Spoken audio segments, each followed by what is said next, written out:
अल-फातिहा अला हज़रत नबी सल्लल्लाहु तआला अलैहि वसल्लम।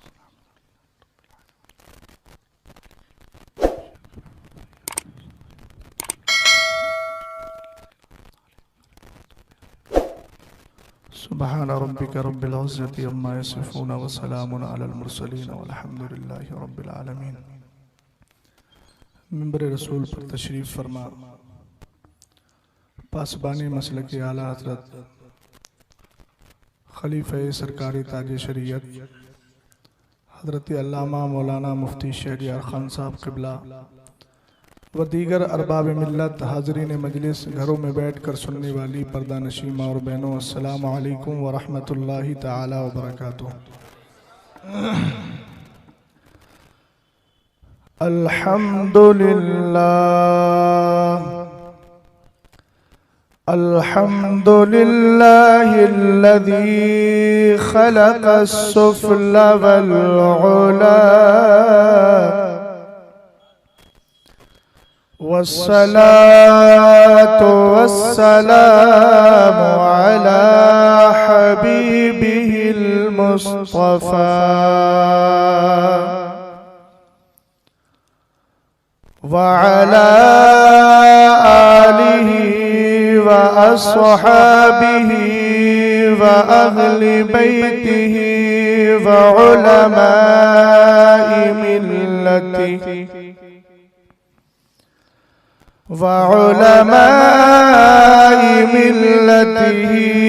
अहले तुक़ा वन्नुक़ा। अम्मा बअदु फ़अऊज़ु बिल्लाहि मिनश शैतानिर रजीम।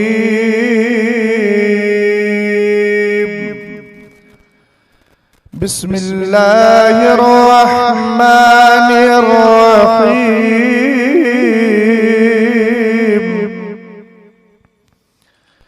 इहदिनस सिरातल मुस्तक़ीम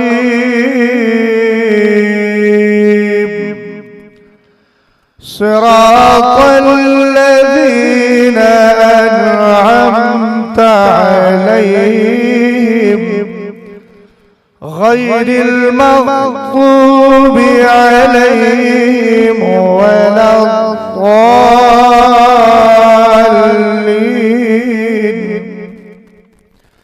सदक़ल्लाहुल अज़ीम। वफ़िल हदीसिल मुबारक ला तज़ालु ताइफ़तुम मिन उम्मती ज़ाहिरीन अलन्नासि ला युबालून मन ख़ज़लहुम वला मन नसरहुम। सदक़ रसूलुहुन नबियुल अमीनुल करीम। गौसे आज़म बसम गौसे आदम बमने बेसरो सामा मददे क़िबलाए दी मददे काबे इमाम मददे क़ादिरी अम्मारे गौसे आज़म मीज़नम दम्ज़ शेख अहमद रज़ा क़ुतुब आलम मीज़नम। हज़रात, काफी देर से आप तशरीफ फरमा है, ना तो मनक़बत और बिलखुसूस मुफ्ती साहब क़िबला की आपने गुफ्तगू समात की, बड़ी शानदार और इस्लाही गुफ्तगू समात कर रहे थे कुरान व हदीस की रोशनी में। रब्बे क़दीर से दुआ गो हूँ मौला ताला हज़रत के कलिमात को अपनी बारगाह में कबूल फरमाए और हम सबको नेक आमाल की तौफीक बख्शे। मुझे जो उन्वान दिया गया है वो तक़लीद शख्सी और रफ़े यदैन। कोशिश करूंगा इंशाअल्लाह कुछ देर इस पर गुफ्तगू करूं। वक्त चूँकि काफ़ी हो गया है, मगर ये कि अगर आप जवान हैं तो इंशाअल्लाह रहमान गुफ्तगू भी जवान हो जाएगी। तकरीर की नहीं जाती बल्कि अवाम करवा लेती है। जिस तरह का मिजाज आप देंगे इंशाअल्लाह उसी अंदाज में मैं गुफ्तगू करके अपने सफर को मुकम्मल कर लूंगा। हजरत ने बहुत कुछ कहा, तकरीर के मुख्तलिफ गोशे थे। बस इतना याद रखिए कि सरकारे दो आलम सल्लल्लाहु ताला अलैहि वसल्लम का इश्क भी रहे और साथ में अमल भी रहे। ये दोनों चीजें आपको दुनिया और आखिरत में काम आएंगी। आला हजरत रज़ी अल्लाह ताला अन्हु ने बड़ी प्यारी बात इरशाद फरमाई है मलफूज शरीफ के अंदर। आज के दौर में अगर कौम उलमा से अपनी औलाद को करीब कर दे, मैं 1996 या 97 की बात करता हूं, मेरे एक उस्ताद ने कहा था, मौलाना एक दौर ऐसा आएगा जिसमें ईमान बचाने वाले सिर्फ उलमा होंगे या वो होंगे जो आलिमों के दरों से जुड़े हुए होंगे, और जो इनसे हट जाएंगे उनका ईमान बचना भी मुश्किल होगा। हजरत अब्दुल्ला इब्ने अब्बास रज़ी अल्लाह ताला अन्हुमा सरकार के सहाबी हैं, हिब्रुल उम्मा का लक़ब है, आलिम कुरान है, मुफस्सिर कुरान है, सरकारे दो आलम हद दर्जा प्यार करते हैं। अहले बैत में मेरे नबी ने उनको शामिल भी फरमाया। आलम यह था कि सरकार के सहाबी हजरत ज़ैद इब्ने साबित रज़ी अल्लाह ताला अन्हु के यहाँ पढ़ने जाते थे। कभी कभी ऐसा होता कि हजरत ज़ैद इब्ने साबित घर के अंदर तशरीफ फरमा होते, आप जाके दरवाजा नहीं खटखटाते बल्कि चौखट पे जाकर लेट जाया करते थे। सरकार के सगे चचाजाद भाई हैं, उधर सहाबी रसूल है, इधर मुस्तफा करीम अलैहिस्सलाम के सगे चचाजाद भाई। रिश्ता कितना प्यारा है। आका करीम अलैहिस्सलाम ने अहले बैत में शामिल भी फरमा लिया है। 7-8 साल की उम्र में बड़े बड़े सहाबा इकराम कुरान की आयतें लेकर आते हैं, तफसीर बयान करते चले जा रहे हैं। नबी की दुआ का नाम अब्दुल्ला इब्ने अब्बास रज़ी अल्लाह ताला अन्हुमा है। मगर अदब का आलम देखिए, चौखट पर लेटे हैं। जब थोड़ी देर के बाद ज़ैद इब्ने साबित रज़ी अल्लाह ताला अन्हु निकलते, नजर पड़ती सरकार के चचाजाद भाई लेटे हुए हैं। फौरन कहते, नबी करीम अलैहिस्सलाम के सगे चचाजाद भाई, आपने मुझे खबर क्यों नहीं की?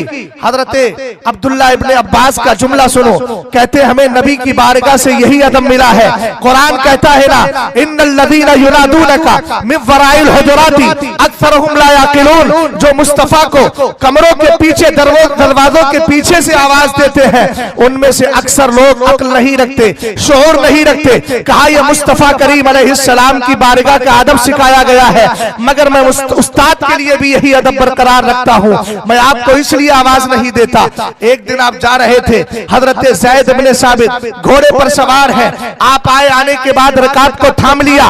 थामने के बाद हजरत ज़ैद इब्ने साबित ने कहा, आप क्या कर रहे हैं? सरकार के चचाजाद भाई है, इतनी पाकीज़ा निस्बत है, मगर आपने मेरी रकात को थाम क्यों लिया है? कहने लगे, सरकार की बारगाह से यही अदब मिला है। मगर कुर्बान जाए, सहाबी के अमल पर हजरत ज़ैद इब्ने साबित नीचे उतरते हैं। उतरने के बाद हाथ को थामते हैं, बोसा देके कहते हैं, तुम्हें ये अदब मिला है, हमें ये अदब मिला है। जब ये तवाज़ुन बरकरार रहता है, कसम खुदा की ना अहले सुन्नत में इख्तिलाफ होता है। मैं ये जुमला बार बार कहता हूँ, जिस दिन सादात आलिमों के हाथ चूमना शुरू कर दे और जिस दिन आलिम सादात के हाथ चूमते रहे, उस वक्त इंशाअल्लाह रहमान हमारे इस माशरे के अंदर, हमारे इस मसलक के अंदर कोई इख्तिलाफ नहीं होगा। और जिस दिन हमारी कौम ये समझ लेगी कि दुनिया के कैरेक्टर और दुनिया के डायरेक्टरों के करीब जाकर अपने बच्चों को पेश करना हमारे लिए तबाही का जरिया है, और आलिमों के पास लाकर इस्लाम का नमूना जो है, इस्लाम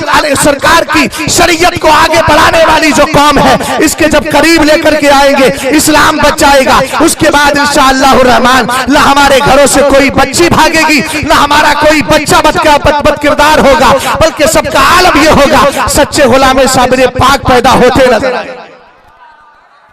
यही मिजाज रखिए। बस अल्लाह ताला की बारगाह में दुआ है कि मौला ताला मुझे भी अमल की तौफीक दे, आपको भी अमल की तौफीक दे। बस बेदारी के साथ नबी आले नबी पर दुरूद और सलाम पढ़ लीजिए ताकि सफर का आगाज कर दूं।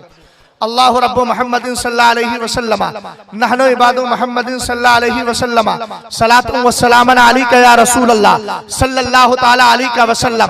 आदत बनाइए नबी करीम अलैहि सलाम पर दुरूद व सलाम की। जब वक्त मिले नबी पर दुरूद व सलाम पढ़ते रहा करें। गाने तराने दुनिया के कुछ नहीं, नगमे छोड़िए, जबानों पर मुस्तफा करीम अलैहि सलाम की मधो सताइश लाइए और रात को सोते वक्त आका करीम की बारगाह में दुरूद व सलाम पढ़ते पढ़ करके सो जाइए। आला हजरत से पूछा गया, मेरे इमाम ये बताइए नबी का अगर दीदार करना चाहते हैं तो क्या करें? आपने फरमाया सोते वक्त दुरूद व सलाम पढ़ा करो। आला हजरत एक मकाम पर इरशाद फरमाते हैं, रसूल करीम अलैहिस्सलाम का इश्क पैदा करना है, तीन चीजों में से एक चीज जरूर किया करो। नबी पर कसरत के साथ दुरूद व सलाम पढ़ा करो, कुरान की कसरत के साथ तिलावत किया करो, रसूल करीम अलैहिस्सलाम के लिए अच्छा सरकार अलैहिस्सलाम की नाते पाक अच्छी आवाज में सुन लिया करो। ये तीन काम ऐसे हैं जो तुम्हारे अंदर इसके मुस्तफा को पैदा फरमा। लेकिन यह एक जुमला मैं ये बोलकर बात को आगे बढ़ाता हूं। कुछ ऐसे होते हैं नात पढ़ने का शौक होता है मगर आवाज नहीं होती। मैं उनसे गुजारिश करूंगा कि ताहतल लफ्ज पढ़ ले, बगैर लहजे के पढ़ ले, इसलिए कि जब उनका लहजा अच्छा नहीं होता है तो तवज्जो उनकी पब्लिक की हट जाती है। हजरत मौलाना जलालुद्दीन रूमी मसनवी शरीफ में एक वाकया जिक्र करते हैं। एक काफिला जा रहा था हज करने के लिए, नमाज़े फज्र का वक्त हुआ, ये रुक गए, रात को वही पड़ाव डाल दिया। फज्र की अजान किसी ने दे दी, बड़ा भूंडी आवाज थी उसकी। सुबह को एक यहूदी आया, आने के बाद कहने लगा अजान किसने दी है? मुअज्जिन साहब सब समझने लगे कि शायद मेरी तारीफ होगी, मैंने किया है ये काम। उसने कहा फला साहब है, उन्होंने अजान दी है। वो करीब आया, आके हाथ चूम लिया और चूमने के बाद कहता है आपने मेरा बहुत बड़ा मसला हल कर दिया है। बोले कहले बात क्या है बताइए। कहने लगा मेरी बच्ची बहुत दिनों से कह रही थी इस्लाम कबूल करूंगी, इस्लाम कबूल करूंगी, मगर आपकी भोंडी आवाज को सुन के उसने आज इरादा बदल। इसलिए जिसका जो मनसब है वो वही करे। हर आदमी हर काम नहीं कर सकता, न करना चाहिए। इसलिए दुरूद पाक पढ़ें, अच्छी आवाज में नाते पाक सुने, कुरान की कसरत के साथ तिलावत करें, इंशाअल्लाह रहमान इसके रसूल पैदा हो जाएगा। और सुनिए आका करीम अलैहिस्सलाम फरमाते हैं मन सल्ला अलैया इंदा कब्री समयतुहु व मन सल्ला अलैया नाइयन उबलिगतुहु। आका फरमाते हैं जो मुझ पर दुरूद मेरे कब्र के करीब आके पढ़ता है मैं उसके दुरूद को सुन लिया करता हूँ, और अगर दूर से पढ़ता है तो उसका दुरूद मुझे पहुंचा दिया जाता है। आज एक कौम इस हदीस को लेकर एतराज करती है। आका करीम अलैहिस्सलाम ने फरमाया करीब से पढ़ोगे तो मैं सुन लूंगा, दूर से पढ़ोगे तो पेश किया जाएगा। सुन लियो तुम्हारा हमारा नारा तो ये है, और नारा ही नहीं बल्कि यकीन भी है, दूर और नजदीक के सुनने वाले वो कान लाले करामत पे लाखों सलाम। हमने कहा मुस्तफा करीम दूर का भी सुनते हैं, करीब का भी सुनते हैं, मगर तूने कभी हदीस पाक पर गौर ही नहीं किया। आप जानते हैं इस कौम का आलम यह है कि जिस तरह मक्खी हमेशा गंदगी पर बैठती है, जिसमें अगर उसको जख्म नजर आता है जख्म पे जाकर बैठती है, कभी उसको यह तौफीक नहीं होती कि अच्छी जगह बैठ जाए, इसलिए कि नापाकी का कीड़ा नापाकी से राजी रहा करता है। हमने अल्हम्दुलिल्लाह इसके रसूल बसाया है। हम इस हदीस के अंदर ऐब नहीं निकालते हैं, खूबियां निकालते हैं। और सुनो आका करीम अलैहिस्सलाम ने यह भी तो फरमाया अक्सरु अलैहिस्सलात यौमल जुमा फइन्नहा मारूसतुन अलैया। सरकार फरमाते हैं जुमे के दिन मुझ पर कसरत से दुरूद पढ़ा करो, इसलिए कि तुम्हारा दुरूद पेश किया जाता है। एक हदीस में आका ने फरमाया तुम मुझ पर कसरत के साथ जुमे के दिन दुरूद पर पढ़ा करो, इसलिए कि समय तो हाबी उजलैया मैं अपने कानों से उसको सुना करता हूँ। हमने कहा तुझे ये हदीस समझ में नहीं आई, ये हदीस तूने क्यों नहीं पढ़ी? आका करीम अलैहिस्सलाम ये भी तो फरमा रहे हैं मैं अपने कानों से भी सुनता हूँ। सरकार ये भी फरमा रहे हैं मुझ पर दुरूद पेश किया जाता है। आखिर वजह क्या है, हिकमत क्या है? हमने कहा हिकमत बेशुमार हिकमतों में एक हिकमत जो इस फकीर के जहन में आती है वो ये है कि सरकार ये बताना चाहते हैं अगरचे तुम गुनाहगार हो, ज़बानें तुम्हारी गुनाहगार है, मगर इन गुनाहगार ज़बानों से अगर तुम दुरूद पढ़ते हो तो उस दुरूद को ये वकार दिया जाता है कि बेगुनाह मखलूक फरिश्ते मेरी बारगाह में लेकर के आ जाया करते। और दूसरी चीज ये है कि सरकार की बारगाह में जो फरिश्ता एक बार जाता है दोबारा मौका नहीं मिलता, मगर ये इन फरिश्तों की मेराज है जो मुकर्रर कर दिए गए। बार बार दुरूद पढ़ा जाता है, बार बार नबी की बारगाह में लेकर के जाते हैं। तवज्जो है आपकी? रसूल करीम अलैहिस्सलातु वस्सलाम के दीवानों आला हजरत इमाम अहले सुन्नत रदी अल्लाह ताला अन्हु से सवाल हुआ सरकार ये बताएं क्या वहाबी जमात सरकार के जमाने में थी? बस मैं अपनी गुफ्तगू का आगाज कर, आला हजरत इमाम अहले सुन्नत ने फरमाया हाँ थी, ये कौम थी मगर शक्ल बदली थी। आला हजरत इमाम अहले सुन्नत रदी अल्लाह ताला अन्हु फरमाते हैं ये वही कौम है जिनको समझाने के लिए अब्दुल्ला इब्ने अब्बास मौलाए कायनात रदी अल्लाह ताला अन्हु के कहने पर गए थे। वो कौन सी कौम थी? हजरत अली रदी अल्लाह ताला अन्हु के खिलाफ जो खड़ी हो गई थी, जिनको खारजी कहा जाता है। हजरत अब्दुल्ला इब्ने अब्बास ने कहा चलिए मैं समझाने जाता हूँ, फरमाइश के लिए जा रहा हूँ। हजरत अली ने इजाजत दे दी। जाकर के उनसे सवाल किया आप ये बताएं अली से चिड़े क्यों है, अली से नफरत क्यों है, अली की बगावत क्यों है, अली से आप खुरूज क्यों कर रहे हैं? उन्होंने कहा इस्तेदलाल देखिएगा, आज यही लंगड़ा लूला इस्तेदलाल लेकर हमारी कौम को बहकाने की कोशिश करते हैं। किसी ने किताबचा मंगा लिया है, किसी ने पीडीएफ मंगा ली है और उस पीडीएफ को मोबाइल में रखकर जमाने को दिखाते हैं। देखो ना रफ़े यदैन पर यह हदीस है, देखो ना तामीन बिल जहर पर यह हदीस है, देखो ना किरात खल्फल इमाम के ताल्लुक से यह हदीस है। हमने कहा अभी ऑपरेशन करेंगे, बात समझ में आ जाएगी। रसूल करीम अलैहिस्सलाम के सहाबी हजरत अब्दुल्ला इब्ने अब्बास ने कहा अमीरुल मोमिनीन मुझे इजाजत दीजिए, मैं जाके इनसे मुनाजरा करना चाहता हूँ, इनसे बहस करना चाहता हूँ, इनसे डिबेट करना चाहता हूँ। हजरत अली रदी अल्लाह ताला अन्हु ने इजाजत दी। आपने जाकर के पूछा ये बताओ तुम्हें अली से इख्तिलाफ क्यों है, तुम्हें अली से दुश्मनी क्यों है, तुम्हें अली से बगावत क्यों है, खुरूज क्यों कर रहे हो? कहने लगे मौलाए कायनात रदी अल्लाह ताला अन्हु के ताल्लुक से चूंकि अली ने मुगीरा इब्ने शुअबा रदी अल्लाह हजरत अबू मूसा अशअरी रदी अल्लाह ताला अन्हु और उधर हजरत अमीर माविया ने अमर इब्ने आस कहा इन दोनों को हकम बना लिया है। हजरत अमीर माविया ने अमर को हकम बनाया है, इधर अबू मूसा अशअरी ने हजरत अली को बना लिया है। और कुरान कहता है इनिल हुक्मु इल्ला लिल्लाह, ये फैसला अल्लाह का है, हुकूमत अल्लाह की है और कोई फैसला नहीं कर सकता। मगर इनको मालूम नहीं था ये वो अब्दुल्ला इब्ने अब्बास बहस करने आए हैं जिनके लिए मुस्तफा की दुआ लगी है, ये वो अब्दुल्ला इब्ने अब्बास बहस करने आए हैं जिनको अल्लाह के रसूल सल्लल्लाहु अलैहि वसल्लम का खास फैजान मिला है। हजरत अब्दुल्ला इब्ने अब्बास ने कुरान की फौरन आयत पढ़ी कि आपको हकम बनाने पर फैसल बनाने पर एतराज है, आप इसलिए हजरत अली की मुखालफत कर रहे हैं कि अब्दुल्ला इब्ने अब्बास को हकम बना दिया गया। तो आओ कुरान को देखो, फबासु हकमम मिन अहलिही व फबासु हकमम मिन अहलिही व हकमम मिन अहलिहा। कहा कुरान कह रहा है अगर मियां बीवी के दरमियान इख्तिलाफ हो जाए, शौहर कुछ कह रहा है, बीवी कुछ कह रही है, बात बन नहीं रही है, इत्तिहाद पैदा नहीं हो रहा है, तो फरमाया एक फैसल शौहर की तरफ से होगा, एक फैसल किसकी तरफ से होगा? औरत की तरफ से होगा। जब कुरान की आयत करीमा पड़ी थी, याद रखिएगा आला हजरत इमाम अहले सुन्नत का एक जुमला कोट कर देता हूँ, मेरे सहनो दिमाग में आ रहा है। मेरे इमाम ने फरमाया था जो दूसरों के बोल काम नहीं करते हैं वो बुजुर्गों के बोल काम कर दिया करते हैं। आपको मालूम है आला हजरत इमाम अहले सुन्नत रदी अल्लाह ताला अन्हु फरमाते हैं जब अब्दुल्ला इब्ने अब्बास ने कुरान की आयत पढ़ी कि तुम अली से इसलिए चिढ़ रहे हो, इस्तिदलाल देखिएगा। आज इस्तिदलाल को देखकर मेरी कौम का नौजवान बहक जाता है। मौलाना देखो ना दलील दे रहे हैं। मैंने कहा अगर दलील की बात है तो क्या तू शैतान को मानेगा? जब अल्लाह ने कहा था तू मुझे सजदा क्यों नहीं करता, तो उसने कहा था ना दलील देते हुए खलक़तनी मिन नारिन व खलक़तहु मिन तीन, ये अल्लाह तूने मुझे आग से पैदा किया है और हजरत आदम के लिए कहा उसको मिट्टी से पैदा किया है। आप जब ढेला मारते हैं मिकनातीसी कुव्वत जमीन के अंदर है। मैं साइंस की तरफ जाना नहीं चाहता,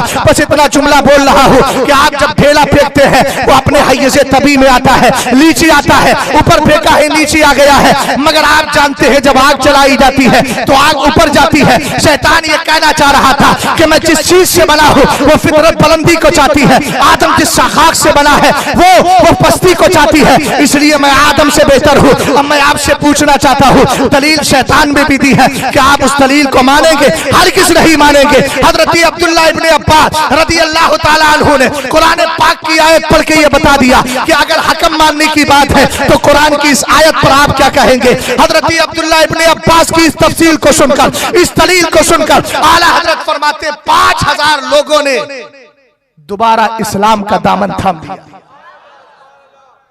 लेकिन 5000 ऐसे थे जो अब भी जुड़े रहे। खतमल्लाहु अला कुलूबिहिम व अला समइहिम। तवज्जो है। सरकार आला हजरत रदी अल्लाह ताला अन्हु फरमाते हैं सरकार से पूछा गया उनकी निशानी क्या है, उनकी पहचान क्या है?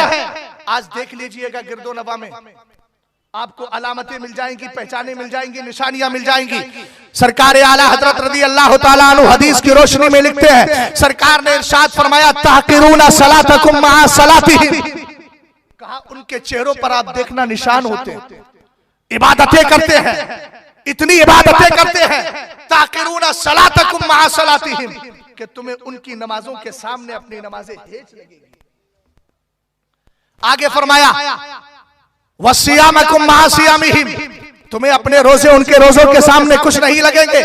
आगे नबी करीम अलैहिस्सलाम ने इरशाद फरमाया व अमालकुम मा अमालिहिम, उनके अमाल के सामने तुम अपने अमल को कुछ नहीं कर डालोगे। मगर आका करीम अलैहिस्सलाम ने फैसला भी फरमा दिया है, कहा यक़रऊनल कुरान ला युजाविज़ु तराक़ियहुम, कुरान पढ़ेंगे मगर हल्क से नहीं उतरेगा। देखो ना सऊदिया में कितना किच्छा कुरान पढ़ा जाता है। इत्तख़ज़ू लहजतल अरब, सरकार ने कहा अरबों का लहजा इख्तियार करो, कितना प्यारे अंदाज में कुरान पढ़ा जाता है। मगर ये वही मिंबर है जहां पर इज्जत रसूल सल्लल्लाहु अलैहि वसल्लम के खिलाफ बोली जाती है, जहां और यहूदियों को खुश करने के लिए खुतबे दिए जाते हैं, जहां फिलिस्तीन का मुसलमान नजर नहीं आता, अगर उनको नजर आता है तो वही दिरहम और दीनार नजर आता है। रसूल करीम अलैहिस्सलाम ने क्या इरशाद फरमाया, यक़रऊनल कुरान ला युजाविज़ु तराक़ियहुम, कुरान पढ़ेंगे मगर इनके हल्क से नहीं उतरेगा। आगे मेरे नबी अलैहिस्सलाम इरशाद फरमाते हैं यमरुकूना मिनत्तीरी कमा यमरुकुस सहमु मिनर रमीयती, सरकार फरमाते वो तीन से ऐसे निकल जाएंगे जैसे तीर कमान से निकल। जो है अब इनका सबसे बड़ा एतराज ये रहता है तकलीद शख्सी क्यों करते हो, नबी की मानो, आप इमाम की मानते हो, नबी की नहीं मानते। हमने कहा जरा आप कुरान को देख लेते हैं, कुरान में एक आयत नहीं बेशुमार आयतें हैं। कुरान फरमाता है या अय्युहल्लज़ीना आमनू अतीउल्लाह व अतीउर रसूल व उलिल अम्रि मिनकुम, कुरान कहता है ए ईमान वालों इताअत करो, फरमा बरदारी करो। मानो किसकी बात मानो, अल्लाह की मानो, रसूलुल्लाह की मानो, उलिल अम्रि और हुकूमत वालों की मानो। कुरान ने आगे इरशाद फरमाया फ़इन तनाज़अतुम फी शैइन फरद्दूहु इलल्लाहि व रसूली, कहा इलल्लाहि व रसूली इन कुंतुम तुमिनूना बिल्लाहि वल यौमिल आखिर ज़ालिका खैरुन व अहसनु तावीला। कुरान कहता है याद रखो अगर तुम्हारा किसी मसले में इख्तिलाफ हो जाए, अगर किसी मसले में बहस हो जाए तो तुम्हें आपस में कुछ नहीं करना है, बल्कि उस मामले को पेश करना है अल्लाह और रसूल की बारगाह में। अगर तुम अल्लाह पर और कयामत पर ईमान रखने वाले हो, अगर ऐसा करते हो तो याद रखना तुम्हारा अंजाम बहुत अच्छा होगा। मैं आपसे पूछना चाहता हूँ, कुरान ने तीन चीजों का हुक्म दिया, ईमान वालों अल्लाह की मानो, रसूलुल्लाह की मानो, व उलिल अम्री मिनकुम। ये अहले हुकूमत कौन है? इसके लिए हजरत अब्दुल्लाह इब्ने अब्बास, हजरत मुजाहिद, हजरत हसन, हजरत अता सब एक जबान होकर कहते हैं उलुल फिक़्ही वल इल्मी। इससे मुराद फकीह है, इससे मुराद इल्म वाले हैं। और आगे बढ़िए, कुरान पाक की यही आयत करीमा, कुरान ने क्या कहा, फ़इन तनाज़अतुम फी शैइन फरुद्दू इलल्लाहि व रसूली, कहा अगर तुम्हें किसी मसले में इख्तिलाफ हो जाए तो अल्लाह और उसके रसूल की तरफ उसको फेरना है। इसके बारे में हजरत इमाम अबू बकर जस्सास बड़ी प्यारी बात इरशाद फरमाते हैं। वो कहते हैं लोगों अगर तुम्हारे दरमियान इख्तिलाफ हो जाए तो तुम्हें करना क्या है? फरमाया तुम्हें करना यह है कि इल्म वालों की बारगाह में अपने मसले को पेश कर देना है। उमिरा उलिल अम्री, फरमाया उलिल अम्र जो है ना, इनकी बारगाह में अपने मामले को लेकर के जाना है। मगर याद रखना इल्म वालों की बारगाह में लेकर क्यों जाओगे, इल्म वालों की बारगाह में लेकर क्यों जाओगे, फुक़हा की बारगाह में लेकर क्यों जाओगे? अगले जुमले पर तवज्जो फरमाइएगा, इज़ कानतिल आम्मतु व मन लैसा मिन अहलिल इल्मी लैसत हादिही मंज़िलतुहुम। फरमाया अगर मसला फंस जाए तुम्हें किसकी बारगाह में जाना है? मैं आपके लिए आसानी कर देता हूँ, इमाम आज़म की बारगाह में जाना है, इमाम शाफ़िई की बारगाह में जाना है, अबुल हसन अशरी की बारगाह में जाना है, गौसे आज़म की बारगाह में जाना है, ख्वाजा पाक की बारगाह में जाना है। हमने कहा क्यों? फरमाया इसकानतिल आम्मतु व मन लैसा मिन अहलिल इल्मी, कहा इसलिए कि आम लोग या जिनके अंदर इल्म नहीं है उनके पास अपने मसले को मत लेके जाना, क्योंकि इनका ये काम है ही नहीं कि तुम्हारे इल्मी मसलों को हल करे। कुरान कहता है फसलू अहल ज़िक्रि इन कुंतुम ला तालमून, अगर तुम्हें मालूम नहीं है तो इल्म वालों की बारगाह में आओ। ये इल्म वाले कौन है? अब ऐसा तो नहीं कि वक्त आपका ज्यादा हो गया हो तो आपकी तवज्जो भी ज्यादा हट रही हो। 12:39 हुए। अभी मैं अपनी बात को आगे तक लेकर जाऊंगा और इल्मी गुफ्तगू को सुनने के लिए जहन भी आलिमाना होना चाहिए और हाजिर होना चाहिए, तब आप गुफ्तगू को समझ पाएंगे। कुरान ने क्या कहा? अगर तुम्हारा झगड़ा हो जाए किसी मसले में तो तुम्हें किसकी तरफ फेरना है? फरमाया तुम्हें इल्म वालों की बारगाह में फेरना है। इस जुमले पर गौर कीजिएगा। आज कोई मसला फंस जाता है, गैर मुकल्लिदीन का आलम क्या है, 2-4 PDF मंगाई, उसके बाद में एक को मसला हल नहीं हुआ, वो जाकर के अपने उससे पूछ रहा है गुरु गंडाल से, आप बताइए। उसने क्या किया? PDF निकाली, उर्दू तर्जमा निकाला, उर्दू तर्जमा निकालने के बाद मसला हल कर रहा है। मैं पूछना चाहता हूँ, इस्लाम उर्दू में नाजिल हुआ था, कुरान उर्दू में नाजिल हुआ था, हदीस उर्दू में नाजिल हुई थी, फिक्र उर्दू में नाजिल हुआ था? नहीं, ये अरबी में नाजिल हुआ था। और जब अरबी में हुआ है तो आजरा, अगर तेरे अंदर दमखम है तो हमारे आलिमों की बारगाह में बैठ, हम तुझे बताएंगे कहां से रफ़े दैन जायज है या नाजायज है। हम तुझे बताएंगे कहां से इज्तिहाद का हुक्म मिलता है। हम तुझे बताएंगे कहां से कयास का हुक्म मिलता है। हम तुझे बताएंगे कि जिस इमाम आजम का हमने दामन थामा है, ये वही इमाम आजम है जिसकी बशारत देने वाला मुस्तफा करीम है। सरकारे दो आलम सल्लल्लाहु तआला अलैहि वसल्लम के दीवानों, कुरान ने और एक मकाम पर इरशाद फरमाया, यौमा नदउ कुल्ला उनासिम बिइमामिहिम, यौमा नदउ कुल्ला उनासिम बिइमामिहिम। तवज्जो फरमाइएगा, कुरान कहता है हम कयामत के दिन हर जमात को उसके इमाम और पेशवा के साथ बुलाएंगे। हमने कहा कौन है पेशवा? तो हजरत तफसीर रुहुल बयान के अंदर अल्लामा इस्माइल हक्की ने बड़ी प्यारी बात इरशाद फरमाई, औ मुक़द्दमन फिद्दीनी फयुक़ालु या हनफी या शाफ़ई। फरमाया कयामत के दिन अल्लाह रब्बुल इज्जत की बारगाह में जब हर जमात को बुलाया जाता होगा तो कहा जाएगा हनफी किधर है, कहा जाएगा शाफई किधर है, कहा जाएगा कादरी किधर है, कहा जाएगा चिश्ती किधर है। फरमाया कुरान पाक की जो आयत करीमा है, हम कयामत के दिन हर गिरोह को उसके इमाम के साथ बुलाएंगे। हमने कहा यहाँ फरमाया मुक़द्दमिन फिद्दीनी, यानी दीनी पेशवा के साथ बुलाया जाएगा। अब अगर कोई ऐसी जमात है जिसने न शाफई का दामन थामा है, न जिसने इमाम आजम का दामन थामा है, कल कयामत के दिन किसके साथ उठेंगे? उनका हाल वही होगा जो बदअकीदा है, जिन्होंने गुस्ताखियां की है, सरकार की तौहीन की है, उनके साथ उनको उठाया जाएगा। मगर ये हमारा मुकद्दर है, हम इमाम आजम के दामन को थाम कर उठेंगे, कादरी होकर के उठेंगे। जो बरेली का इमाम कहता है कादरी कर कादरी रख कादरियों में उठा, कदरे अब्दुल कादर कुदरत नुमा के वास्ते।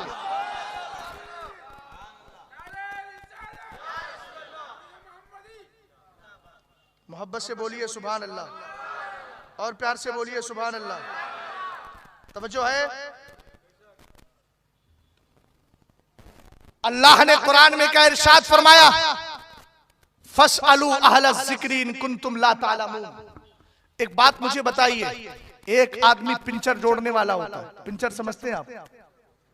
आपने अपने बच्चे को पिंचर जोड़ने के लिए लगाया तो क्या किसी के अंदर इतनी हिम्मत है कि आज ही बैठा और पिंचर जोड़ने लगे? डॉक्टर के पास जाते हैं, आप अपने बच्चे को भेजते हैं डॉक्टर के पास, तो क्या कोई बच्चा फौरन जाकर के इंजेक्शन लगाने लगता है, मेडिसिन देने लगता है? आप कहेंगे नहीं देने लगता। मैंने कहा यह दुनिया का उसूल है, छोटे से काम के लिए भी अपना टीचर और उस्ताद बनाना पड़ता है। तो जरा इधर गौर करो इस्लाम की बात को। एक आदमी जो आज वहाबियत से जुड़ा है, कल जाकर के फतवे दे रहा है, कल जाकर के हदीसें बयान कर रहा है। मैंने कहा वो हदीसें नहीं, बल्कि उसको हमारे बुजुर्गों ने फरमाया ये जाहिल सूफियों की तरह शैतान का मस्खरा है, इसका ईंधन, इसको जहन्नम का ईंधन बना दिया जाएगा। याद रखना, कामयाबी उसी को मिलेगी जिसके लिए सरकार कहते हैं इत्तबिउ सवादल आज़म फइन्नहु मन शज़्ज़ा शुज़्ज़ा फिन्नार। फरमाया सुनो, तुम्हें बड़ी जमात की पैरवी करना है, इसलिए कि जो बड़ी जमात से हटता है उसका ठिकाना जहन्नम बना दिया जाता है। हमें बड़ी जमात को नहीं छोड़ना है। इसी मौके पर सरकार ताजुश शरिया ने इस हदीस की तर्जमानी करते हुए फरमाया था, दुनिया के अंदर अगर एक भी सुन्नी बाकी है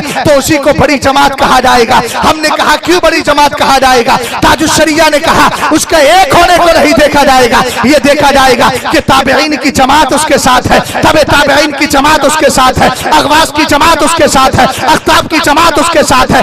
आज ये तले तलहा है, मगर इसके पीछे बुजुर्गों की लंबी जमात मौजूद है। तवज्जो है, सरकारे दो आलम सल्लल्लाहु तआला अलैहि वसल्लम ये लोग कहते हैं, क़ियास करते हैं, इज्तिहाद करते हैं, इमाम आज़म की राय पर अमल करते हैं। हमने कहा राय का सिलसिला तो नबी के जमाने में भी था।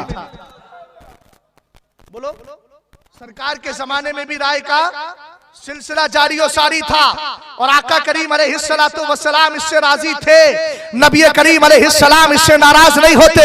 इसलिए कि एक मौके पर आका करीम अलैहिस्सलाम ने हजरत मुआज इब्ने जबल से फरमाया, और कब फरमाया था? जब आपने उनको यमन का गवर्नर और काजी बना करके भेजा था, फैसल बना करके भेजा था। तवज्जो फरमाइएगा, एक एक जुमले पर तवज्जो चाहता हूँ। यमन भेजा जा रहा है गवर्नर बनाकर, किसको? हजरत मुआज इब्ने जबल रदियल्लाहु ताला अन्हु को। हजरत मुआज इब्ने जबल रदियल्लाहु ताला अन्हु को जब भेजा तो सरकार ने इरशाद फरमाया, कैफ तक़दी इज़ा अरज़ा लका क़दाउन। ए मेरे सहाबी ये बताओ, अगर कोई मसला तुम्हारे सामने आएगा, किसी बात पर फैसला करना हुआ तो तुम फैसला कैसे करोगे? अब एक एक जुमले पर तवज्जो दे। सरकार ने क्या पूछा?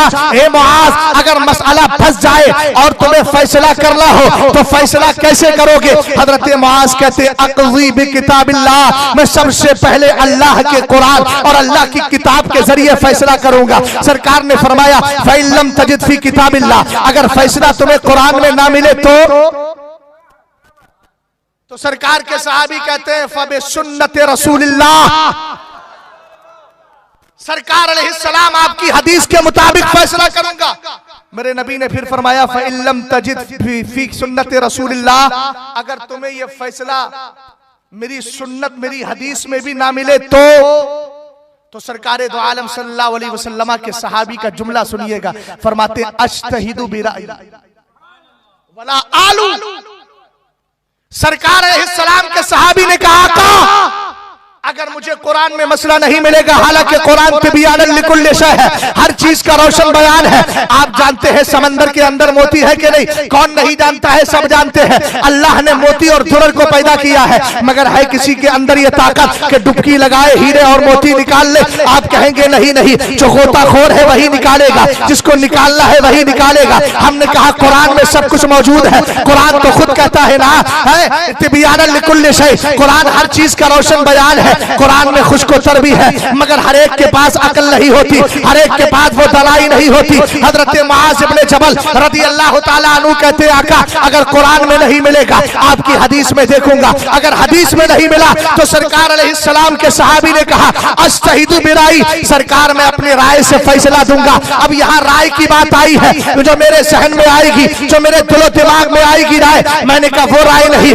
बल्कि राय का मतलब यहाँ यह है कि कुरान और हदीस का फैसला होगा, कुरान का उसूल होगा, कुरान का साब्ता होगा, कुरान का आईन होगा। अगरचे हुक्म वहां डिक्लेयर नहीं है, मगर कुरान का आईन है, कुरान का उसूल और साब्ता है। क्या उस साब्ते को सामने रखूंगा, फैसला करता चला जाऊंगा। अब यहाँ कोई कह सकता था कि इमाम आजम अबू हनीफा पर जो इतराज करते हैं, मैं इन लोगों से पूछना चाहता हूँ, पूछने वाले सरकार है, जवाब देने वाले सहाबी है, तो सरकार को यह कहना चाहिए था, अरे तुम अपने राय से मशवरा, अपने मशवरे से फैसला करोगे, अपने राय से फैसला करोगे। किस तरह की बात कर रहे हो? हजरत मुआज को डांटते, सरकार ज़ज्र तौबीक करते, मगर कुर्बान जाए हजरत मुआज इब्ने जबल की जिंदगी पर सरकार ने उनको तमगा अता फरमाया, और आने कयामत तक आने वाली इस वहाबियत और गैर मुक़ल्लिदियत के चेहरे पर इस हदीस के जरिए जबरदस्त तमाचा लगा दिया, ताकि इनकी बोलियां बंद हो जाए। ये इमाम शाफई के खिलाफ न भौंके, इमाम आजम के खिलाफ न भौंके, अइम्मा इज्तिहाद के खिलाफ न भौंके। सरकार के सहाबी कहते हैं, अज्तहिदु बिराई, सरकार में राय से फैसला करूंगा,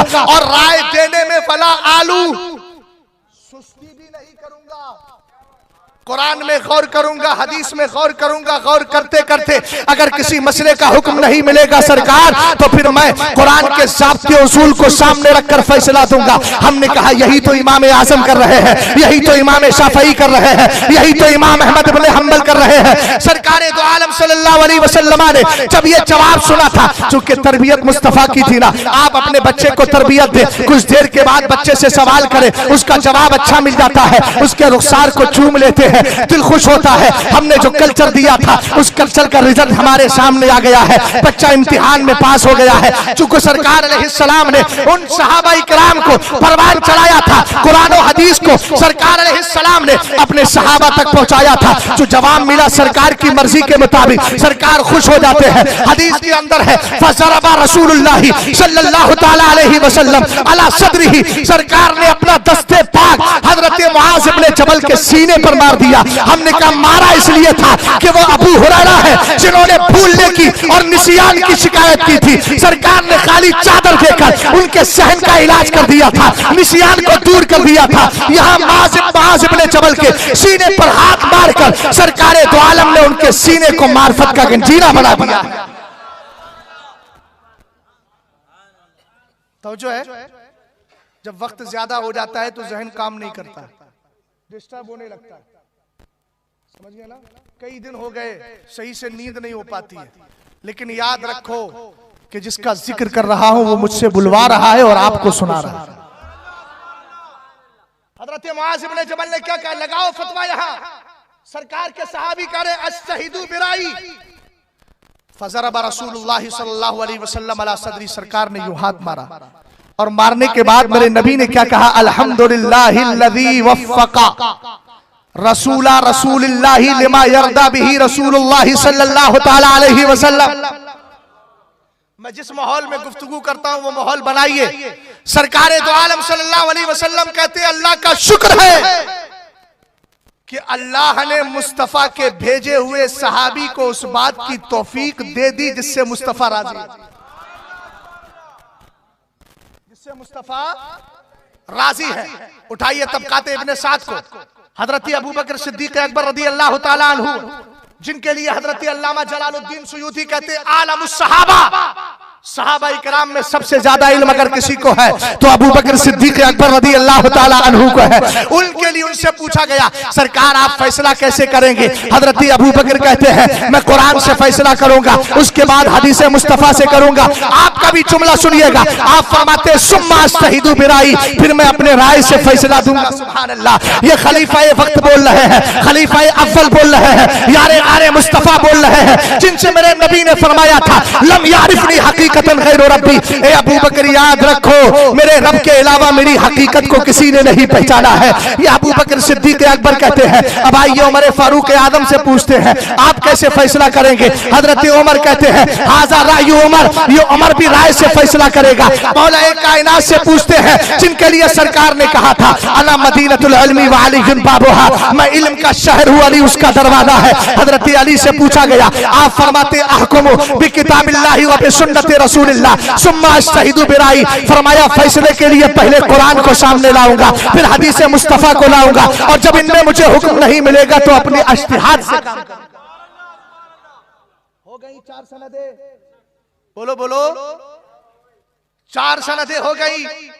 रसूल करीम अलैहिस्सलातु वस्सलाम के दीवानों सहाबा इकराम में ये चलन था कि बहुत सारे सहाबा इकराम दर्जाए इज्तिहाद पर फाइज थे। जब मसला हल नहीं होता था तो कुरान और हदीस से उस मसले को निकाल लिया। हजरत मौलाए कायनात रदी अल्लाह ताला अन्हु से एक दिन किसी ने सवाल किया मौलाए कायनात कुरान के अलावा भी आपके पास कुछ है। तो मौलाए कायनात ने फरमाया मा इंदना इल्ला मा फिल कुरानी इल्ला फहमन युअता रजुलन। फरमाया सुनो फी किताबिल्लाह, फरमाया सुनो हमारे पास कुरान तो है मगर कुरान के साथ वो सूझबूझ भी है जो अल्लाह ताला फकीहों को अता फरमाया करता है, जिसको पढ़ने के बाद हम कुरान से मसले निकाल लिया करते हैं, जिसको पढ़ने के बाद हम अल्हम्दुलिल्लाह कुरान से और हदीस से मसले निकाल लिया करते हैं। आइए जरा इसी तनाजुर में चलते हैं। कुछ लोग कहते हैं ना इमाम आजम कयास करते थे, इमाम आजम इज्तिहाद और कयास के जरिए काम करते थे, हदीस मुस्तफा को सामने नहीं रखते थे। हमने कहा आओ इमाम आजम से पूछ लेते हैं। खलीफा वक्त जिसका नाम अबू जाफर मंसूर है, एक दिन इमाम आजम के पास खत लिखता है और खत लिखने के बाद कहता है मैंने सुना है आप हदीस को छोड़ के कयास से काम चलाते हैं। इमाम आजम अबू हनीफा रदी अल्लाह ताला अन्हु ने उसको जवाब दिया खलीफा को, और जवाब देते हुए आपने अल्फाज का इस्तेमाल किए। आपने फरमाया एक एक लफ्ज पर मैं तवज्जो चाहता हूं। आपने कहा या अमीर अल मोमिनीन अअमलु बि किताबिल्लाह व बि सुन्नति रसूलिल्लाह सुम्मा अग़ज़ियति अबी बकरिन व उमर व उस्मान व अली सुम्मा अग़ज़ियति बक़ियति सहाबा सुम्मा अक़ीसु बाद ज़ालिका इख्तलफू। फरमाया ऐ अमीरुल मोमिनीन खलीफा अबू जाफर मंसूर सुनिए, अगर किसी ने आपको मेरे ताल्लुक से ये खबर दी है कि मैं हदीस को छोड़ता हूँ, कयास पे अमल करता हूँ, तो वो गलत खबर दे रहा है। सुनिए मेरा मामूल क्या है, मैं वही करता हूँ जो मुआज़ इब्न जबल करके गए हैं, मैं वही करता हूँ जो अबू बकर करके गए हैं, मैं वही करता हूँ जो उस्मान ने किया है, मैं वही करता हूँ जो उमर ने किया है, मैं वही करता हूँ जो अली ने किया है। आपने फरमाया मैं सबसे पहले अगर मसला निकालता हूँ तो कुरान से निकालता हूँ। आज की ये पीडीएफ रखने वालों से पूछना चाहता हूँ, हजरत इमाम आजम की नजर में तो कुरान की पूरी आयतें हुआ करती थी, सरकार की हदीसें हुआ करती थी, रसूल करीम अलैहिस्सलाम की सारी हदीसें आपके जहन में थी, कुरान के उसूल आपके जहन में थे और कुरान की आयतें आपको पूरी याद थी। हमने कहा कोई ये कहे पूरा कुरान कैसे नजर में रहता था, मैंने कहा ये वो इमाम आजम है जो हर 7 दिन के अंदर कुरान पाक की तकमील कर लिया करता था, जिसके तकवे का आलम यह था जब कोई मसला हल नहीं होता तो आप 40 बार कुरान पाक का खत्मात करके फिर अल्लाह की बारगाह में सजदा करके मसला हल करने के लिए बैठते थे। अल्लाह आपके जहन में मसले को डाल दिया करता था। कारी साहब किबला तवज्जो है, सरकारे दो आलम सल्लल्लाहु अलैहि वसल्लम के सहाबा जिस रविश पर कायम थे, इमाम आजम फरमाते हैं अहकुमु बि किताबिल्लाह, मैं फैसला सबसे पहले कुरान से करता हूं, उसके बाद सुन्नते रसूल से करता हूं, का फिर नहीं मिलता तो सुम्मा अक़ज़ी बि अक़ज़ियति अबी बकर, फिर मैं वो फैसले देखता हूं जो हजरत अबू बकर ने अपनी खिलाफत के दौर में किए हैं, फिर मैं दूसरी बार उसके बाद फैसला देखता हूं कि इसका तरतीब बेतरतीब चल रहा है। फरमाया स्टेप बाय स्टेप चल रहा है, कहा सबसे पहले कुरान है, फिर हदीस मुस्तफा है, और चूंकि हमारा अकीदा है अफजलुल बशरी बादल अंबियाई बित्तहकीक, सबसे बड़ा मर्तबा सारे नबियों के बाद इंसानों में अगर किसी का है तो अबू बकर सिद्दीक अकबर का है। फरमाया मैं यहाँ देखता हूँ हजरत अबू बकर का फैसला क्या है, इसका मतलब यह है हजरत अबू बकर की जिंदगी के सारे हालात इमाम आदम के सामने थे, सारी हदीसें इमाम आदम के सामने थी। फरमाया फिर उमर के फैसले देखता हूँ, फिर उस्मान के फैसले देखता हूँ, फिर अली के फैसले देखता हूँ, उसके बाद फिर बकिया सहाबा के फैसले देखता हूँ। अगर फिर भी कोई फैसला मुझे नहीं मिलता, जो मसला मुझसे पूछा गया है, अगर उसका जवाब मुझे कुरान में नहीं मिलता, हदीस में नहीं मिलता, इन फैसला जात में नहीं मिलता, तो उसके बाद फिर मैं कुरान को सामने रख करके मैं उसके उसूल और साबिते को सामने रख करके फतवा दिया करता हूँ, कयास और इस्तिहाद से काम करता हूँ। हमने कहा कौन कहता है इमाम आज़म रज़ी अल्लाह ताला अन्हु कयास थे, हमने कहा कयास नहीं थे, सच्ची बात यह है कि मुस्तफा की सुन्नत पर अमल करने वाले थे। आखिर क्या वजह है फैसला करते हुए खुलफाए अरबा को ले रहे हैं। हमने कहा सरकार ने कहा है ना अलैकुम बिसुन्नती व सुन्नतिल खुलफाए राशिदीन, तुम पर जरूरी है पहले मेरी सुन्नत को पकड़ो, उसके बाद मेरे खुलफा की सुन्नत को पकड़ो। सरकार ने फरमाया है ना असहाबी कल नजूम बिअय्यिहिम इक्तदैतुम इहतदैतुम, मेरे सहाबा सितारों की तरह है, इनमें जिसका दामन थामोगे तुम हिदायत पा जाओगे। तो इमाम आजम ने इन हदीसों पर अमल करके हकीकत में कयास नहीं बल्कि हदीस मुस्तफा पे अमल करके हमें बता दिया है कि कयास का की तोहमत लगाना ये इमाम आजम रज़ी अल्लाह ताला अन्हु के सरासर खिलाफ है, इसलिए कि इमाम का कदम वही है जो सहाबा का कदम।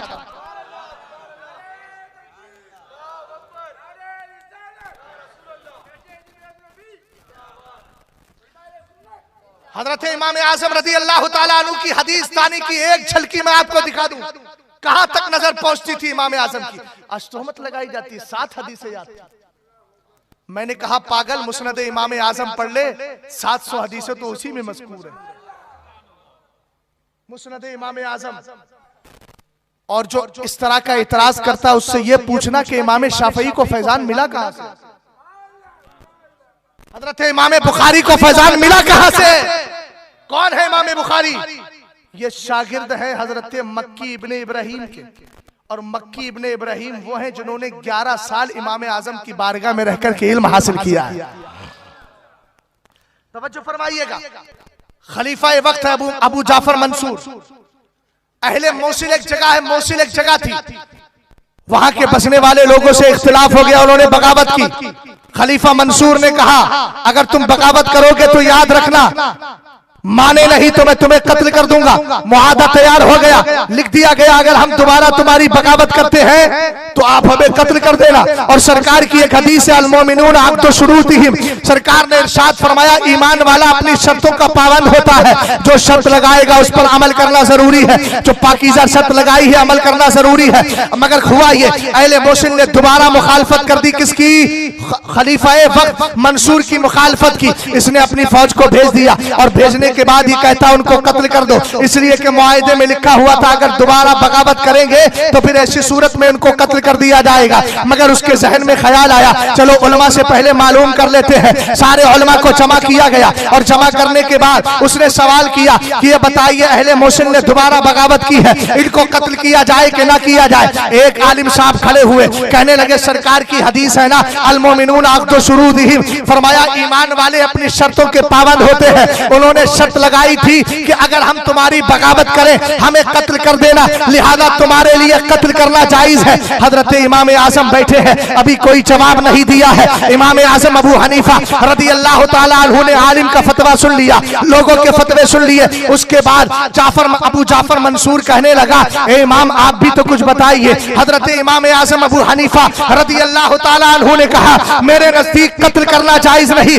और जायज कत्ल करना तो छोड़िए ये शर्त लगाना भी जायज नहीं थी। हमने कहा कैसे? कहा सरकार ने अगरचे हदीस में फरमाया है अल मोमिनून अक़्दु शुरूतिहिम, ये आपने सहन में रख लिया कि ईमान वाला अपनी शर्त का पाबंद होता है, मगर ये भी तो सहन में रखना चाहिए। सरकार फरमाते हैं ला यहिल्लु, हजरत उम्मुल मोमिनीन इस हदीस की राविया है। अब इमाम आजम का तफक्को देखिएगा, इमाम आजम का इल्म देखिएगा, इमाम आजम की हदीस तानी देखिएगा। मेरे इमाम फौरन हदीस पढ़ते हैं। सरकार ने इरशाद फरमाया ला यहिल्लु तमो इमराइन मुस्लिमीन, सरकार फरमाते हैं किसी मुसलमान को कत्ल करना जायज नहीं है, किसी मुसलमान का खून बहाना हलाल नहीं है। फरमाया इल्ला रजुलुन सला बादा हिसानिही, हाँ 3 लोगों का खून बहाया जा सकता है। अगर मुसलमान है कलमा पढ़ लिया है फिर भी उनको कत्ल किया जाएगा। सिर्फ 3 मुसलमान कत्ल करने के लायक है और कोई नहीं। कहा कौन? फरमाया इल्ला रजुलुन सला बादा हिसानिही, एक वो शख्स जिसकी शादी हो गई फिर जिना करे। कुरान ने कहा ना अज़्ज़ानियतु वज़्ज़ानी फजलिदू कुल्ला वाहिदिन मिनहुमा मियत जल्दा, ये तो उसके लिए जो गैर शादीशुदा है। लेकिन अगर कोई शादीशुदा है और जिना करता है तो इमाम आजम ने कहा सरकार ने इरशाद फरमाया उसको कत्ल कर दिया जाए।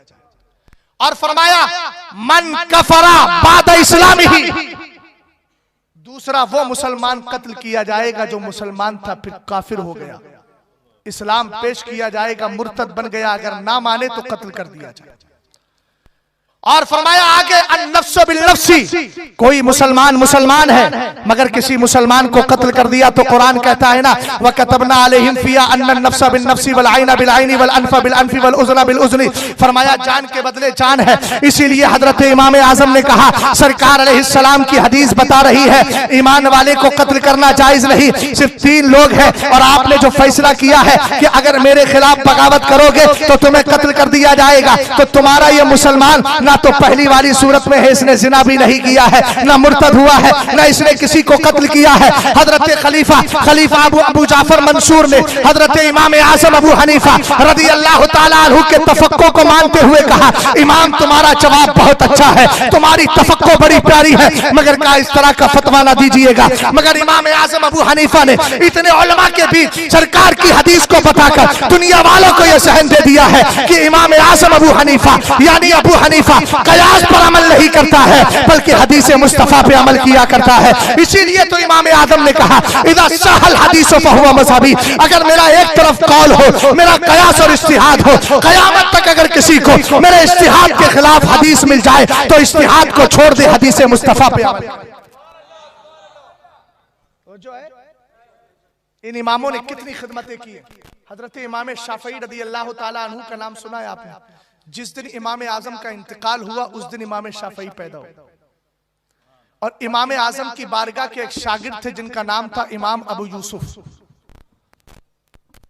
इमाम अबू यूसुफ रदी अल्लाह ताला अन्हु एक हजरत इमाम मोहम्मद रदी अल्लाह ताला अन्हु के बारे में पूरे जमाने में मशहूर था कि ये खाना बहुत कम खाते हैं और रात में तहज्जुद की नमाज पढ़ते हैं। इमाम शाफई ने कहा यार दावत करके देखते, दावत कर दी। दावत की, खाना बना, ये गौर से देखते रहे इमाम शाफई।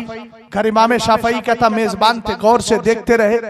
खाने पर खाना, खाने पर खाना, प्लेट पे प्लेट साफ करते चले जा रहे हैं इमाम मोहम्मद। इन्होंने कहा, पहली बात तो खिलाफ निकल गई। सोचा ये था, हमने सुना था कि ये खाना बहुत कम खाते हैं लेकिन बहुत खा रहे हैं। अपनी बेटी से कहा, बेटी किसी बर्तन में पानी लेकर आओ, हजरत नमाज तहज्जुद अदा करेंगे, रात में जरूरत पड़ेगी वुजू की तो वुजू फरमा लेंगे। इमाम शाफई ने मुसल्ला बिछाया, नफिल नमाज पढ़ते चले जा रहे। इमाम मोहम्मद ने क्या किया, पानी रखा है, एक करवट पर लेट गए। पूरी रात गुजर रही है। दो बातें सुनी थी कि नाम नमाज तहज्जुद पढ़ते हैं रात में और खाना बहुत कम खाते हैं। इमाम शाफई रज़ी अल्लाह ताला अन्हु ने मुसल्ला बिछाया, नफिल पर नफिल पढ़ते चले जा रहे हैं। इमाम मोहम्मद ने एक करवट पर अपने रुखसार के नीचे सुन्नत के मुताबिक हाथ रख लिया है, लेटे हुए हैं। रात के 12 बजे निकल गए, 1 बजा, 2 बज गए, पूरी रात यूं ही गुजर गई। नमाज फजर का वक्त आया, इमाम मोहम्मद रज़ी अल्लाह ताला अन्हु ने नमाज पढ़ी, इमाम शाफई ने नमाज पढ़ी। नमाज पढ़ने के बाद हजरत इमाम शाफई ने कहा, हुजूर अगर इजाजत हो तो सवाल करना चाहता हूँ। कहा कि ये उम्र में बड़े थे, इल्म के एतबार से भी बहुत मजबूत मामला था और इमाम आजम अबू हनीफा से बराह रास्त आपने इक्तिसाब इल्म किया था।